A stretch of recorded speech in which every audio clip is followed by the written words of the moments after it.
Hello and welcome to the online platform of Coachify. Or let's start with the discussion of today's newspaper dated 22nd of January and Monday. चले तो जो सबसे पहली खबर है अच्छा राम मंदिर का इनॉग्रेशन वगैरह वो तो ठीक है उसमें आपको कोई बेसिक क्वेश्चन नहीं बनता है ठीक है so we want be considering that news ठीक है okay so the very first news is hundreds of thousands protest against anti-immigration far right in Germany.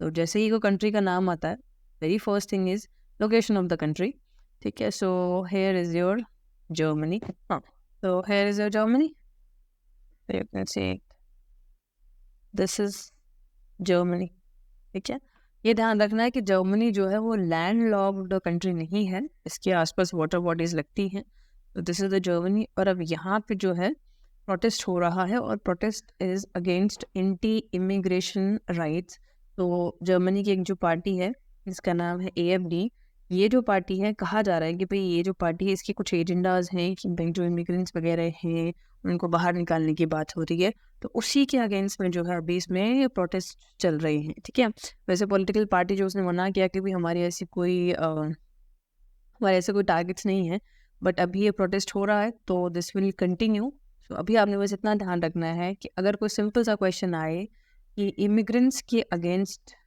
जो है वो किसी कंट्री में उसकी बात हो रही है कि भाई जो इमिग्रेंट्स हैं उनको उस कंट्री में नहीं रहना चाहिए पॉलिटिकल पार्टी जो है वो ऐसा कुछ प्लान कर रही है और उसके अगेंस्ट जो है वो अगर कहीं पे प्रोटेस्ट हो रहे हैं तो वो कौन सी कंट्री है जैसे इसमें सिंपल सा है एंटी इमिग्रेशन जो है इमिग्रेंट्स के अगेंस्ट जो भी पॉलिटिकल इश्यूज है उसके अगेंस्ट आपकी प्रोटेस्ट हो रहा है तो ये प्रोटेस्ट कौन सी कंट्री में हो रहा है अगर ये प्रोटेस्ट अभी बड़ा हो जाए और काफ़ी इसमें और भी इश्यूज इन्वॉल्व हो जाएं तो फिर वही चीज़ हो गई ये कॉन्टिन्यूएशन में रहेगा चले next news is with just 2 speakers a language in Kerala with no script is on the brink of extinction यानी एक लैंग्वेज है और जिसकी कोई स्क्रिप्ट नहीं है और उसको बोलने वाले सिर्फ 2 लोग बचे हैं दोनों रिलेटिव्स हैं तो अगर ये 2 लोग भी चले जाते तो फिर ये जो लैंग्वेज रहेगी ये एक्सटिंक्ट हो जाएगी ठीक है अब यहाँ पे जो लैंग्वेज है पहली बात तो ये कि ये कहाँ बोली जाती है केरला का कन्नूर डिस्ट्रिक्ट है उसमें एक कम्युनिटी है चकलिया कम्युनिटी और उनके जो लैंग्वेज है दैट इज़ मधिका तो कहा जा रहा है कि भाई अगर ये 2 लोग भी चले जाते तो फिर इस लैंग्वेज का कोई बोलने वाला नहीं रहेगा और ये जो मधिका लैंग्वेज है कहा जाता है कि भाई it's a similar to Kannada लेकिन normally it's a blend of all the South Indian languages जैसे तेलुगु तुलु कन्नड़ा मलयालम इन सब का मिक्सचर है ठीक है तो अगर ये 2 लोग नहीं बचे तो फिर इट विल बी गॉन तो इट्स द न्यूज़ कि भाई ये जो लैंग्वेज है इसको बचाना चाहिए नॉर्मली आपके जो भी लैंग्वेजेस होते हैं they are the reflection of your cultural diversity cultural or you can say regional diversity also ठीक है so इस लैंग्वेज का आपने ध्यान रखना है after that we have Shah sets 3-year deadline to free Chhattisgarh from Maoist menace first भाई कोई जगह का जैसे आप नाम देखते हैं you should go for the location so if you are talking about Chhattisgarh यहाँ पे आपका छत्तीसगढ़ है छत्तीसगढ़ जो है वो महाराष्ट्र से टूट के अलग हुआ था so this is Chhattisgarh this is Maharashtra इससे टूट करके आपको छत्तीसगढ़ करना था एंड माय क्वेश्चन इज आपने ये बताना है कि छत्तीसगढ़ जो है वो महाराष्ट्र से मध्य प्रदेश जो है उससे टूट करके अलग कब हुआ था like the year of the formation of Chhattisgarh ठीक है अब न्यूज़ ये है कि अमित शाह जो है वो ड्यूरिंग अ मीटिंग उन्होंने ये कहा है कि भाई देखो छत्तीसगढ़ जो है हम उसको लेफ्ट विंग एक्सट्रीमिज्म से फ्री कर देंगे ठीक है नाउ द क्वेश्चन इज मतलब फ्री कर देंगे वो भी 3 साल में ठीक है नाउ द क्वेश्चन इज भाई ये लेफ्ट विंग एक्सट्रीमिज्म क्या होता है तो लेफ्ट विंग एक्सट्रीमिज्म का सिंपल सा मतलब होता है who follow the leftist ideology या यू कैन से जैसे इस एरिया में और भी बहुत जगह में वो लोग स्प्रेड है तो इट्स एन मायोइस्ट मूवमेंट है and they want the separation from the country और वो लोग सेंट्रल गवर्नमेंट को कंसीडर नहीं करते हैं दे थिंक कि उनका खुद का अपना एक रूलिंग सिस्टम है and according to them central government जो है वो उनको सपोर्ट नहीं करती है उनके राइट्स जो हैं उनको कंसीडर नहीं किया जाता है तो ये जो है थोड़े से रिवॉल्यूशनरी हैं मतलब इनके खुद के आर्म्स हैं वेपन्स हैं इनके पास एंड नॉर्मली इनकी एक फाइट चलती रहती है विद द सेंट्रल गवर्नमेंट जैसे यहाँ पे आपके जो सीआरपीएफ वाले होते हैं, उनके साथ ये लोग उनके ऊपर अटैक कर देते हैं, पुलिस पे अटैक कर देते हैं, अबडक्शन हो जाती है, किडनैपिंग हो जाती है। तो इनका मेन टारगेट ये है कि भाई हमें अलग कर दो, हमें तुम्हारे साथ नहीं रहना है, ठीक है। तो अब इससे क्या होता है, नॉर्मली जो आपकी आम जनता होती है उसको बड़ी परेशानी होती है, ठीक है। तो अमित शाह जी ने कहा है कि भाई 3 साल में जो हम छत्तीसगढ़ से सारे एक्सट्रीमिस्ट और जो एलडब्ल्यू वाले हैं, जो माओइस्ट हैं, उनको सबको यहाँ से हटा देंगे, ठीक है। फिर से ही कब तक हटाते हैं। Okay, next is a Digital University Kerala introduces Kairali AI chip, the first of its kind. ठीक है, इस चिप का आपने नाम ध्यान रखना है और इसने बनाई है आपने वो ध्यान रखना है, ठीक है। इट्स एन AI चिप और ऑब्वियसली बात है ये अगर इंटेलिजेंस बेस्ड है तो इसमें ऑलमोस्ट सारे वो काम रहेंगे, जैसे स्टोरेज हो गया, इंफॉर्मेशन की प्रोसेसिंग हो गई है, it will be link to the cloud computing also. इसमें रियल टाइम लैंग्वेज ट्रांसलेशंस हो गई हैं, सारी जितनी भी AI पावर चीज़ें होंगी ना इसमें ये रहेंगी। And it's first of its kind, developed by the digital university which is of the Kerala. और इस चिप का नाम है दिस केरली AI चिप। तो आपने बस इतना ध्यान रखना है, ठीक है। और छोटी सी चिप है वैसे तो। NISAR mission on track for a launch soon according to NASA officials.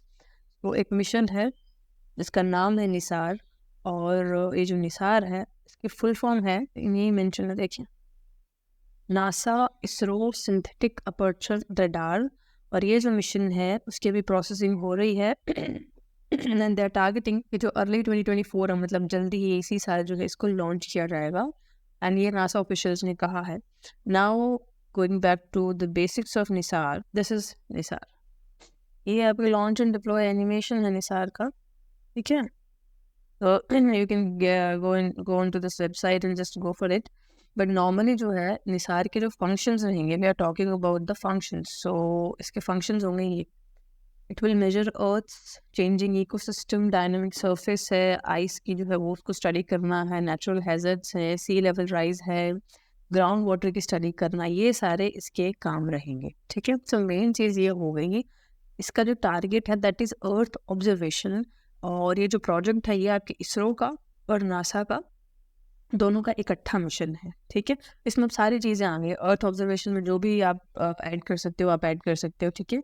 और इसकी जो लाइफ रहेगी that will be around 3 years, ठीक है। 3 साल इसकी लाइफ रहेगी।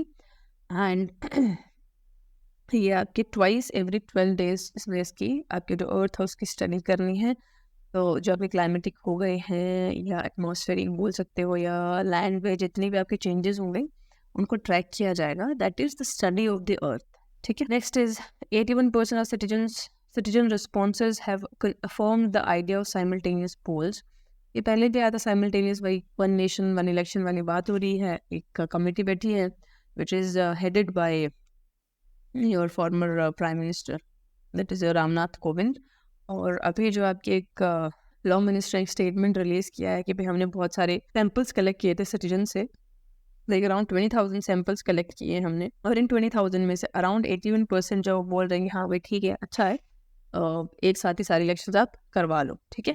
तो ये थोड़ा सा डेटा है, but data is not that much important. What is important is one nation one election का कॉन्सेप्ट और उसके कॉरस्पॉन्डिंग जो कमिटी बनी है वो, which is headed by Ramnath Kovind. Okay, so on the science page we have mosquito fish. Okay, used to fight mosquitoes has become invasive in India. Simple है, मच्छरों को भगाने के लिए हम एक फिश लाए थे, ठीक है, कि भाई ये जो फिश है ये मच्छरों को खा जाएगी, उनका जो लार्वा होगा उसको खा जाएगी, तो मॉस्किटोज नहीं डेवलप होंगे। तो मॉस्किटोज तो चले गए, बट नाउ द प्रॉब्लम है कि ये जो स्पीशी है ये खुद एक इन्वेजिव स्पीशी हो गई है। इन्वेजिव जो है इसका बेसिक है इन्वेजन से आता है, और इन्वेजिव का मतलब हो गया है कोई स्पीशी जो है वो यहाँ की रहने वाली थी, ठीक है, उसको आपने यहाँ इंट्रोड्यूस किया कि भाई चलो तुम थोड़े दिन के लिए यहाँ पे आ जाओ, तुम्हारा यहाँ पे काम है, और यहाँ पर आकर के जो है ना इस स्पीशी का एक्सपेंशन हो गया और इतना हुआ कि वो औरों को डेवलप ही नहीं होने दे रही है, मतलब डोमिनेट कर रही है इस एरिया में। मतलब रहने वाली यहाँ की थी पर इसने यहाँ पे आकर के इन्वेजन कर दिया, उसको बोलते हैं आपकी इन्वेजिव स्पीशी, ठीक है। अब क्या होता है कि जो आपके मॉस्किटोज वगैरह होते हैं उनको मारने के लिए आप जब केमिकल पेस्टिसाइड्स यूज़ करते हो उससे बेटर होता है फिशेस इंट्रोड्यूस करा दो, ठीक है भाई। अगर आप पानी में फिश इंट्रोड्यूस करवा रहे हो तो उससे कुछ खराबी हो नहीं रही है, और दूसरी चीज़ हो गई है कि भाई केमिकल्स पेस्टिसाइड्स का खर्चा भी नहीं हो रहा है। और ये जो फिश है इसका नाम है गम्बूजिया फिश, स्पीशीज है गम्बूजिया, उसमें दो आती है, गम्बूजिया एफिनिस और गम्बूजिया हॉलबोरोकी। ये दोनों इंट्रोड्यूस करवाई थी, हमने नहीं करवाई थी। सबसे पहले जो इंट्रोड्यूस हुई थी वो आपकी ब्रिटिशर्स ने करवाई थी, इंटेलिजेंट पीपल। तो 1928 में उन्होंने इंट्रोड्यूस करवा दी थी, और फिर हमने क्या ना इसको कंटिन्यू किया वो तो ठीक है, लेकिन अब ये जो है ना वो बैकफायर कर गई है। और ये अब इससे क्या होता है ना, आपकी इकोलॉजिकल और एनवायरमेंटल प्रॉब्लम्स अब होनी शुरू हो गई हैं। सो पूरी रिसर्च है, बस आपने इतना ही ध्यान रखना है, नेम ऑफ द फिश, और ये इन्वेजिव हो गई है और इसका मेन काम होता है मच्छरों को खाना। The growth of India Bangladesh ties, simple सी बात है। अभी बांग्लादेश में इलेक्शन हुए थे, हसीना मैडम कॉन्जिक्यूटिव आली 4th टाइम जो है, मतलब 4थी बार वो आपके इलेक्शंस जीत गई हैं और पावर में आ गई है, ठीक है। तो जब भी आपके कोई नेबरिंग स्टेट में, नेशन में इलेक्शन होते हैं, उसका इम्पैक्ट हमारे डिप्लोमेटिक रिलेशंस पे ज़रूर पड़ता है। अब जैसे पिछले 15 साल से मैडम ही, तो हमारे जो रिलेशंस इनके साथ अच्छे हैं, लेकिन जब आप इंडिया बांग्लादेश के रिलेशंस की बात करते हो, दे गो वे बैक टू 1971, जब आपकी बांग्लादेश लिबरेशन वॉर हुआ था। उस टाइम पे इंडिया ने बांग्लादेश को सपोर्ट किया था, और उसके बाद अब हमारे काफ़ी अच्छे इकोनॉमिक रिलेशंस भी हो गए हैं। अच्छा खासा हमारा जो ट्रेड इंक्रीज हो गया, ऑलमोस्ट $10 बिलियन से अभी आपका $18 बिलियन चल रहा है। ये एक साल में वेरिएशन आई है, देखिए, ठीक है। और इंडिया जो है वो सेकेंड लार्जेस्ट ट्रेड पार्टनर है बांग्लादेश का, ठीक है। उसके अलावा और भी बहुत सारे प्रोजेक्ट्स लिए गए हैं, जैसे सबसे इम्पोर्टेंट ये है आपका Akhaura Agartala rail link project है, जो कि आपके बांग्लादेश और त्रिपुरा में कनेक्टिविटी अवेलेबल करवाएगा। उसके अलावा हमने लोन भी दिया हुआ है $7 बिलियन का। फिर कुछ पोर्ट्स हैं, उनकी भी हमारे पास एक्सेसिबिलिटी है, ठीक है। लेकिन इसमें क्या ना कुछ इश्यूज भी हैं, जैसे जो सबसे बड़ा इशू है, एक तो है आपका Teesta dispute, Teesta river water dispute है पहला। रोहिंग्या इशू हम ऑलरेडी डिस्कस कर ही चुके हैं। उसके अलावा जो क्रॉस बॉर्डर टेररिज्म और इन्फिल्ट्रेशन है, ये तो मोर और लेस हमारे पास सारे नेबरिंग नेशंस के साथ ही है। तो जो तिस्ता डिस्प्यूट है, this is a river water dispute.